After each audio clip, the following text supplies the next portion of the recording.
जय मासी की मेरे प्यारे भाई और बहनों, आप सभी का स्वागत है हमारे चैनल में। मैं आशा करती हूँ कि आप सभी आज स्वस्थ और खुश होंगे। क्या आपको रात में नींद नहीं आती?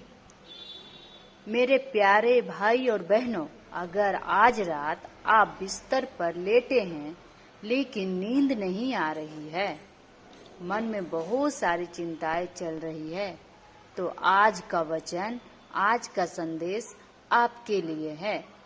कभी कभी हम दिन भर की परेशानियों को रात में भी अपने साथ लेकर बिस्तर पे चले जाते हैं। हम सोचते रहते हैं कल क्या होगा, घर की समस्या कैसे दूर होगी, बीमारी का समस्या कैसे दूर होगी, पैसे की चिंता कैसे दूर होगी, परिवार की चिंता क्या होगा। लेकिन परमेश्वर का वचन हमें सिखाता है कि हमें अपनी चिंता अकेले उठाने की जरूरत नहीं है।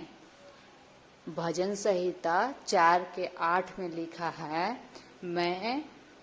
मैं शांति से लेट जाऊंगा और सो जाऊंगा, क्योंकि हे यहोवा, केवल तू ही मुझे निश्चय बसाता है। आमीन। एक छोटी सी बाइबल की घटना याद कीजिए मेरे प्यारे भाई और बहनों। मैं एक छोटी सी यहाँ बाइबल की घटना बताती हूँ। एक बार यीशु अपने चेलों के साथ नाव में थे। अचानक समुद्र में बड़ा तूफान आया था, है ना। लहरें नाव से टकरा रही थी और चेले बहुत डर गए थे, लेकिन यीशु नाव में सो रहे थे आराम से। चेलों ने उन्हें जाकर कहा, प्रभु यीशु हमें बचाइए, हमें नष्ट हुए जाते हैं। तब यीशु उठे और उन्हें आंधी और तूफान को डांटा और सब कुछ शांत हो गया। इस घटना से हमें एक बहुत बड़ी बात सीखने को मिलती है मेरे प्यारे भाई और बहनों।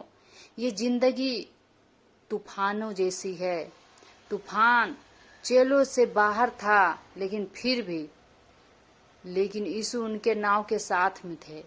तूफान तो बाहर था ना चेलों से, लेकिन यीशु मसीह उसके नाव में थे। फिर भी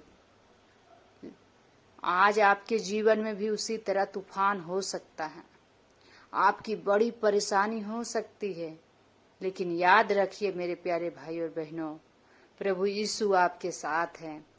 समस्या यह नहीं है कि आपके जीवन में तूफान क्यों आया है, सबसे बड़ी बात यह है कि तूफान के बीच आपके साथ कौन है। ये मत सोचिए समस्या क्यों आया है, तूफान हमारे जीवन में क्यों आया है, बल्कि ये बात याद रखिए कि प्रभु यीशु मसीह हमारे साथ है। तूफान और समस्या सब खत्म हो सकता है अगर आप प्रभु यीशु मसीह के साथ रहते हैं।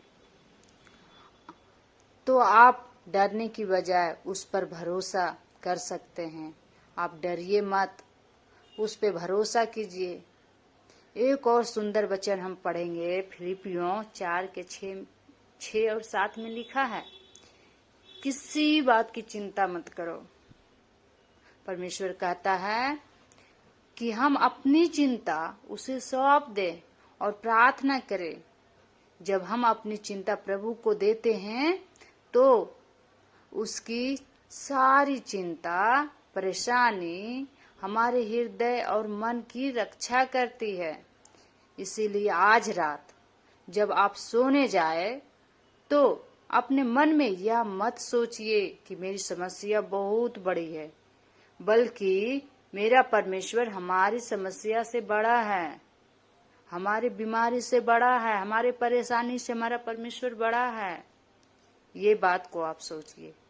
आपकी बीमारी, आपकी चिंता, अपने परिवार की चिंता, अपने भविष्य की चिंता, सब कुछ प्रभु यीशु के हाथों में सौंप दीजिए मेरे प्यारे भाई और बहनों।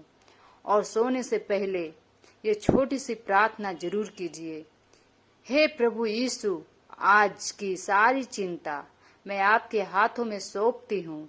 मेरा मन को शांत दीजिए, मेरे घर की रक्षा कीजिए, मुझे चैन की नींद दीजिए, मेरे परिवार को अपनी छाया में रखिए, मेरे साथ पूरी रात बने रहिए। यीशु के नाम में प्रार्थना करती हूँ, आमीन।